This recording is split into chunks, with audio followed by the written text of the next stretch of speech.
EADV is a member-centered society. How did this change your career opportunities? It ensures equal rights and equal opportunities to fulfill their potential, starting with the higher quality education in dermatology. So I feel very lucky.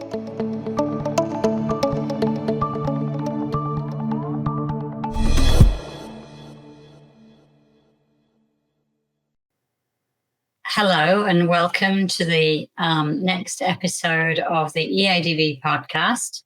My name is Dedee Murrell and I'm currently one of the two international board members of the EADV. Today our guest is Professor Carmen Salavastru. Carmen has kindly agreed to speak to us today about her career journey. She is only the second woman to be chosen to be the EADV Secretary General in its 38 years. And I think that it would be interesting for us to learn how her career journey has gone, that she's been able to achieve so many things. So I wanted to start off by pointing out to those of you who may not be familiar with the EADV that there have also only been two previous women presidents of the EADV, Jana Hercegova from Prague in the Czech Republic, and our current president, Branka Marinovic, who's from Croatia. So to me, this is very interesting that the only two women in the leadership position all come from Eastern Europe. And hence my first question to you, Carmen, noting from your CV that you were in medical school in Bucharest behind the Iron Curtain. And then when the wall came down, I believe you were in your dermatology residency years. And so my first question to you is, how did this change in your life affect your training in dermatology and your career opportunities? Well, I thank you for this question, which is really important. It is indeed true that access to education improved tremendously after the fall of the Berlin Wall, and we took every opportunity to have access to the modern medicine that we didn't have access before. I was lucky enough to be in the early stages of my career, surrounded by wonderful colleagues and mentors who were very open-minded and who did everything they could for us to be supported and to be able to fulfill our potential. And this is also wonderful and equally true about EADV. It is a member-centered society. It ensures equal rights to equal opportunities and sets the right environment for the members to fulfill their potential. So I feel very lucky. Mm-hmm. Who were these mentors who particularly helped you to make connections? Because presumably with all those years of being stuck behind that wall and there being no internet, it would have been a bit tricky to be introduced to people. Actually, we start circulating abroad only in the early 1990s. And actually, my first trip abroad was in 1992 to Germany. I was still in the medical school back then. But then when I started the residency in dermatology, I had two important mentors. One was Professor Sanda Popescu, whom I followed, and she was already acknowledged in the circles of pediatric dermatology in Europe. I distinctly remember when I first met Daniel Hall, he asked me specifically about her, not knowing actually at that point that I am her junior in our department. And the other person was the head of department of dermatology at Colentina Hospital, who was overseeing all the activity, and this is Professor Forza. Both of them still active today. That's amazing.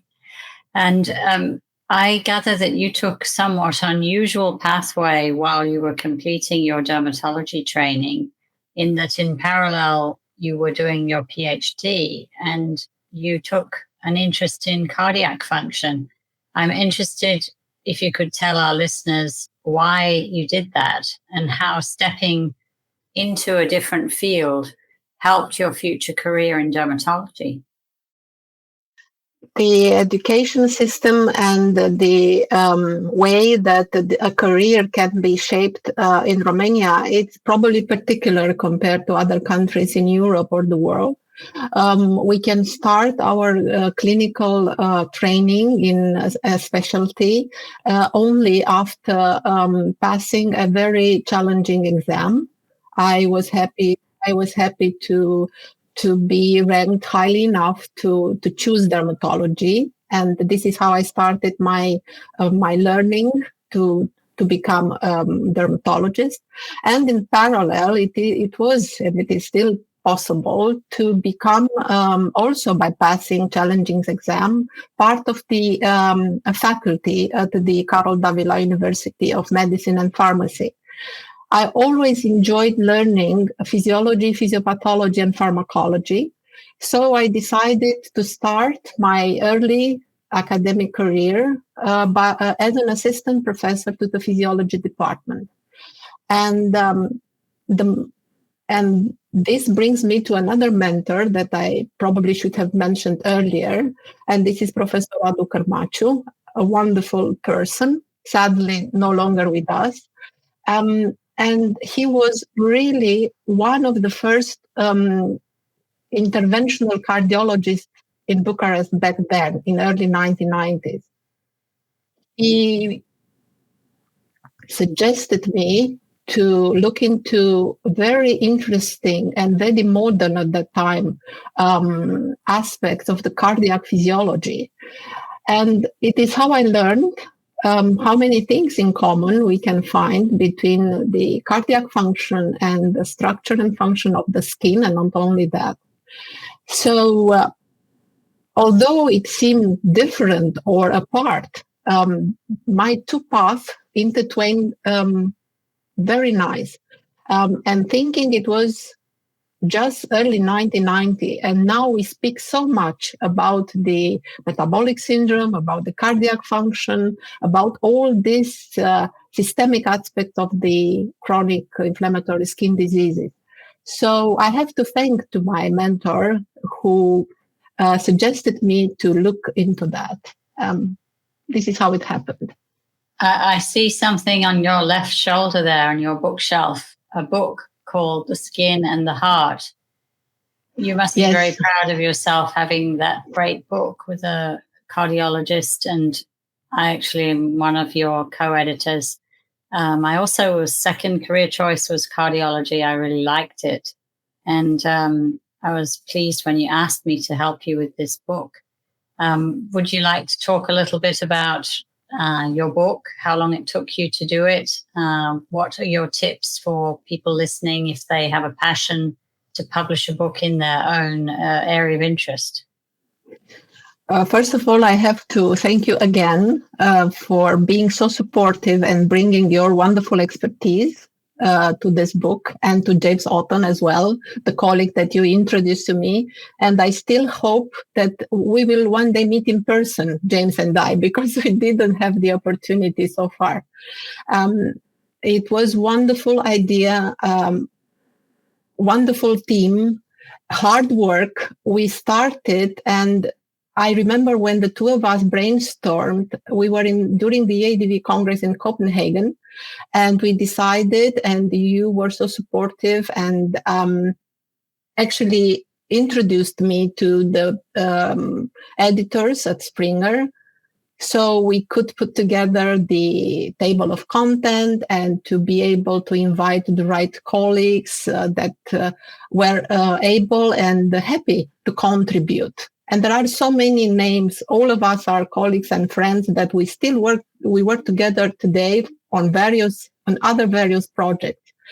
It was hard work. It took us, if I remember correctly, we started in 2015, but the book was published in 2021, January 2021. Pandemic was in between. probably it helped in a way because we were confined and we could focus. I remember how prodigious your publishing activity was during that period. Yes, it's no mean feat making a book, but it helps to have friends, that's for sure. Yeah. And yes, this is something to be proud today. I would do it again. I mean, should we find a very nice topic, interesting one? And also, I can say that the topic when we chose it, also we were ahead of the time. Yeah, it's the only book on that link. Yes, it's the only one. So that was something where Carmen and I got to work together and got to know each other better. Carmen is a very organized person, and if you were to look at her CV, you see that she's chaired many committees and things not only nationally but internationally and within the EADV. I believe you've been chair of the website committee, you were chair of the ethics committee before you were chosen with these skills to be the Secretary General of the EADV. How do you manage to organize your life? You're a wife, you're a mother, you're head of pediatric dermatology at a hospital. How do you manage to do it all, Carmen? Honestly, I don't think it's that different from what other persons in my position do, women as well, so mothers and wives. I was thinking that maybe it was helpful. I started my education in Romania's 70s and 80s. Back then, the working days were very long. And we also worked 6 days a week, so no Saturdays. It is something that I was trained into to be, to have a specific work ethics, to be resilient. And also I discovered later on that I have a very good memory. So that was really helpful. And I think this is how I managed to do many interesting things, and also enjoying what I was done or what I'm doing. Usually I commit only when I feel I can make a contribution that is substantial or worthwhile. That's very good advice. And I noticed that besides your trip to Germany that you mentioned, that you've managed to do various mentorships in different countries. Would you like to expand a little bit about those, please? Well, the very first one that I had a chance to have, it was early in my career, and it was with Professor Ring's help. So he approved a request. Professor Ring, by the way, was editor of the JEADV for many years until recently, and chairman in Munich. And where was he in Munich when you were with him? He was at the Technische Universität in Munich. So yes. If I'm not mistaken, there are two university clinics in Munich. Yes, he was at this one. It was early 2005, I think, when I visited. It was a wonderful experience for me. I remember the meetings that they organized at noon to discuss cases and to present what they have read or learned during the previous day or week, depending. It seemed very short because I didn't stay long. How many months? Were you there a few weeks or a few months? A short period of time. I think it was up to 2 weeks. I already had my commitments back in Bucharest, so it was really difficult to stay longer, although I would have enjoyed that a lot. Definitely a positive experience, and that added value to my skills. I saw that you also went to Israel and did some laser training at one point. Yes, that was in 2011, I think. At that time, we were able, by accessing European funds, to create at the Colentina Hospital the first laser therapy department in the public system in Romania. And I wanted to understand better and to train better. So one of the options that was closer to home was to go to Tel Aviv to meet the colleagues there who had a lot of experience especially in vascular lesions. And I took that opportunity and I spent also some time there. And then I saw you went to Amy Paller's department at Northwestern in Chicago. And that was related to your pediatric dermatology interests? Yes. Everything actually, or all the short or longer programs that I have attended abroad were somehow centered around my interest in pediatric dermatology. And to go to Northwestern, to Laurie's Hospital, and to meet Amy and also Tony Mancini. And I also have to thank you for that, because you also facilitated that. That was really one of the most important things, and also one of the things that I enjoyed a lot doing, and added a lot of knowledge. Was that how you became an expert in epidermolysis bullosa? Because Amy sees a lot of those patients. That was also something that I developed while there. We started, however, the epidermolysis bullosa program in Romania in 2012. So 2 years earlier compared to the moment when I visited Amy Paller's department. So I needed, first of all, some sort of certainty that I'm doing the right thing in the way that I was doing. And if it was not the case, to change what was meant or necessary to be changed, and definitely to acquire new skills. So these were very important, and they came together. It was a successful moment to manage to create a national program for a rare skin disease in Romania. It was one of the first in our country. And I did that with wonderful colleagues from Colentina Hospital and from Cluj. So, and also with the patient association, Mini Debra. The program runs today in 4 hospitals in Romania. However, only Colentina Hospital is part of the European reference network on rare skin diseases. And I am very proud about this achievement as well. And I think, weren't you one of the first recipients or attendees of the EADV's leadership program that Carl Paul established when he was the president of the EADV? And how has that assisted you in all of this? And what vision has it given you for the future of the EADV? Well, it was really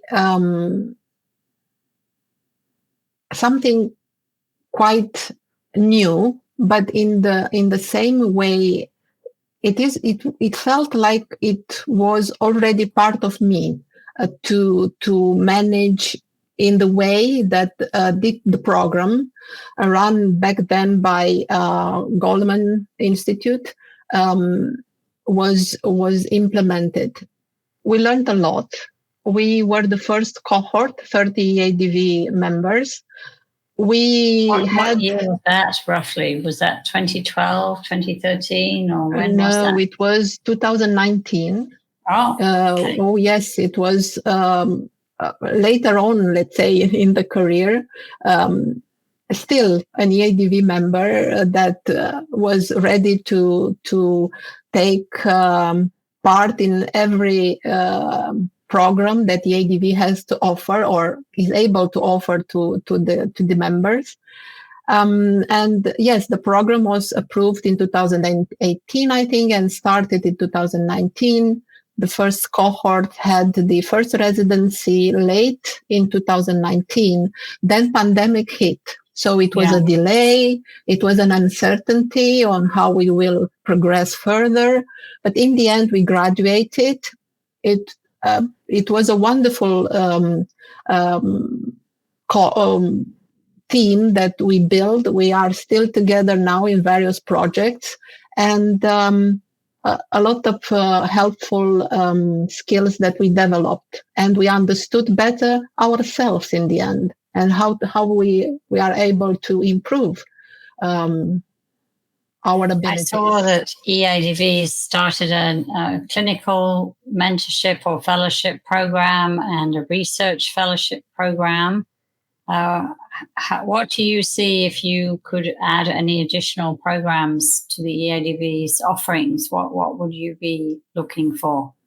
It will be definitely centered on education, because I think there are so many areas, not only in the world, but still in Europe as well, where we can improve the access to education of our fellow dermatologists, younger or mid-career. So I think we can expand the successful programs that we already run, because it is a huge demand. And also on the part of the online education, we also run a lot of programs, and there are many offers, but still a lot of improvement. And there are resources, and we, as I said from the very beginning, EADV made for me a lot of things possible, starting with the higher quality education in dermatology. So I feel this is something that I need also to ensure for the future generations that will be EADV members. And also you've been offering more and more to international members, participation in the board, positions in the leadership group for limited numbers of international members. I've noticed you've offered some of these other new programs also to a limited number of international members, and huge numbers of scholarships that you've been creating within the EADV. So no wonder that you, Carmen, I saw you've been honoured with many honorary memberships of other societies, the French Society being one. I noticed CLAD, and now that you've been made an international honorary member of the American Dermatological Association. So your star is shining bright. And thank you. And you're a great role model for us women in dermatology. And, I think you to be congratulated for, despite all the adversity of being separated for so long from educational opportunities, that you've not just tried to get the best you could for yourself, but that you've passed it on for others. Thank you. So really happy to be able. Do you have anything else you'd like to pass on as tips or messages to our EADV members listening today? First of all, I want to congratulate the team that is involved in organizing the podcast. I learned recently that this August will be 5 years since the podcast is produced, and I'm so happy.